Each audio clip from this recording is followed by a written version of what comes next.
ጊዜ ራሴን መቆጠብ አለብኝ ማለት ከሰው ጋር ብዙ መታየት የለብኝም። ያለን ነገር አንተም በእርግጥ ያለ እዚህ ትንሽ ጊዜ አይደለም ግልጽ አድርገሽ ንገሪ። እየገባኝ ነው። አሁን ገና ወደ መስመሩ እየመጣሽ ነው። ሰው እኔና አንተን የድሮ ግንኙነት ሁሉም ሰው ያውቃል። እና አሁን እኔና አንተ በዙሪያችሁ ሁለታችን በታየን ቁጥር ጭራሽ እዛ ጋር ያለው ህይወት ይበላሻል። ገባ? በቃ ማንም ሊረዳኝ አይችልም።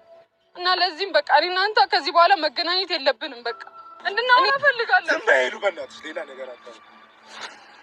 ናቲ እኔ እንደዚህ እንድትሆን አይደለም ናቲ ስማ፣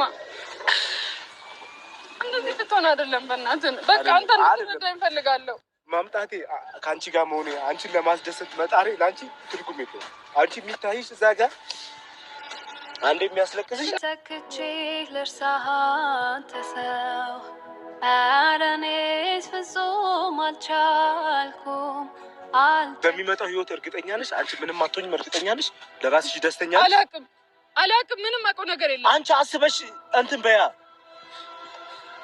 እሺ ሄዱ እኮ አንቺ እኮ እንትን እስከሚልሽ ድረስ ከካሜራ ጀርባ እኮ እና ማውራት እንችላለን። መገናኘታችን ችግር እየፈጠረ ነው። መገናኘታችን ችግር እየፈጠረ ነው። እየፈጠረ ነው። ህይወትሽን እኔ ሁሉም ነገር የፈጠረ ነው። ወደፊትሽን እያበላሽው ልብ ያልተዋለ አምላኬ ተው በቃ። አንቺ እንዳግዝሽ የፈለግሽው ከዚህ በኋላ ላንገናኝ እንችላለን። ለዛ ናቲ በቃ ተረዳኝ። እኔ ወድጄ አይደለም። ተመለስ። ወሬ ነው ተጠቀተባልሽ አንዴ። ምን ማለት ነው? ማን ነው የሚያቅፈኝ? ካንተ ውጪ ላቅፍሽ ነው እንዴ ከኔ ጋር ያስቆመሽ?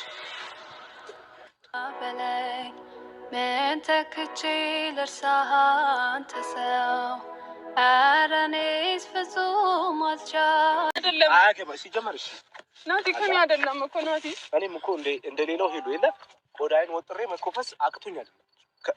ሁሌ እንደዚህ አንቺን ደስ እንዲልሽ ከስር ስርሽ ማልጠፋው አንቺን ደስ እንዲልሽ ግን አላ አንቺ ይሆናላ በእጅ ያዙት ነገር ነው ያደረግሽው።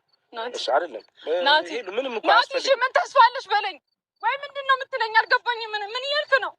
አልገባኝም። ቤተሰብ አግቢ ካለኝ እሺ ምን ማድረግ እችላለሁ? የራሴን ጥረት አደረግኩ። ሄሉ ተስፋለሽ ታዩ ብትለኝ እኔ በጣም ጥረት እያደረግኩ ነው ያለው። ለምንድን ነው የጣልሽው? ይታየም እኮ አንተ አላየም። እኔ አሁን እሺ ምረዳሽ አንቺ እንዳግዝሽ የፈለግሽው ከዚህ በኋላ ላንገናኝ እንችላለን። ለዛ ናቲ በቃ ተረዳኝ። እኔ ወድጄ አይደለም ናቲ።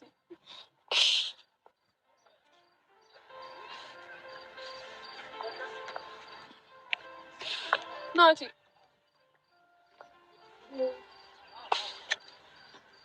እንድናወራ እፈልጋለሁ። ዝም በይሉ በእናትሽ፣ ሌላ ነገር አታውሪ።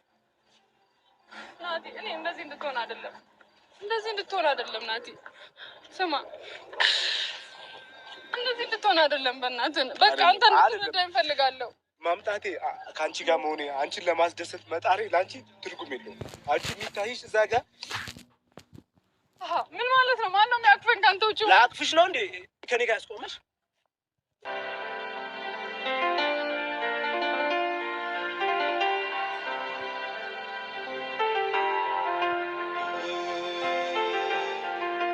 የምር ምንም ነገር የለም።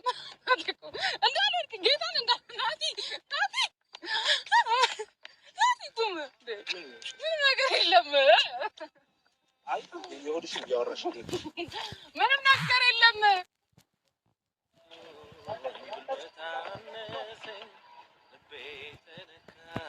ወይኔ ሄሉ ግን እንደዚህ አይነት ፕራንክ ከምታደርጊ ቤት ቁጭ ብላችሁ ብታወሩ ማለት እናቴም ፍላጎት አለው አንቺው ፍላጎት አለሽ ወደ ድሮቹ እንደምትመለሱ በጣም እኔ ተስፋ አለኝ እንደ እግዚአብሔር ፈቃድ። ምክንያቱም ናሂ አንቺን ይፈልግሻል፣ አንቺም እሱን ትፈልጊዋለሽ። የሆነ አጋጣሚ ነገር ነው፣ ግን እንደዚህ ባታረጊ ጥሩ ነው። ተነጋግራችሁ ችግራችሁን ቤት ብትፈቱ ከካሜራ ጀርባ ፈታችሁ ከዛ በኋላ አብሮነታችሁን ብታበስሩም በጣም ደስ ይለናል። እኛ የሁለታችሁን አብሮ መሆን ብዙ ሰው የሚፈልጋለ በዙሪያሽ እና እንደዚህ ቅስም የሚሰብር ነገር ባትናገሪ እንዴት እንደሆነ እሱም አይታችሁታል እንግዲህ ናቲ እንዴት እንደሆነ ማለት ነው። እና እንደዚህ አይነት ነገር ባትጠቀሚ መልካም ነው። ምክንያቱም እሱ ስለሚወድሽ በቃ አንዳንዴ ወደ ሌላ ሊወስድ ይችላል። በፊትም መታረቅ ይፈልግ ነበር ናቲ ታስታውሳላችሁ። ለልደቱ አበባ ምናምን ሰርፕራይዝ በጓደኞቹ አስልኮ አድርጓን ነበር። ግን እሱ የፈለገ የነበረው እኔ ጥፋተኛ ነኝ ይቅርታ እንድትለው ነው። በቃ ጥፋት የጠፋ ጠፍቷል። ይቅርታ ሁለታችሁም ተጠያይቃችሁ በአንድ ሁኑ። በቃ የሰይጣንን ጆሮ ድፈኑ፣ የሰይጣንን እንትን ስበሩ ነው የምለው። ውድ ቤተሰቦቼ እስኪ እናንተ ማሰብ አስተያየታችሁን አስቀምጡ። ማለት እንደዚህ በፕራንክ መልኩ ስታደርግ ያሰበችውን ነው ምንድን ነው? በእርግጥ እሷ እኔና አንቺ አብረን እንሁን እንዲላት ያደረገችው ነገር ሊሆን ይችላል። ግን ደግሞ በውስጥ ቢነጋገሩ በግልጽ ቢነጋገሩ እንደዚህ ተደባብቆ እስከ መቼ ነው ብዬ ነው የማስበው። እናንተ ማሰብ አስተያየታችሁ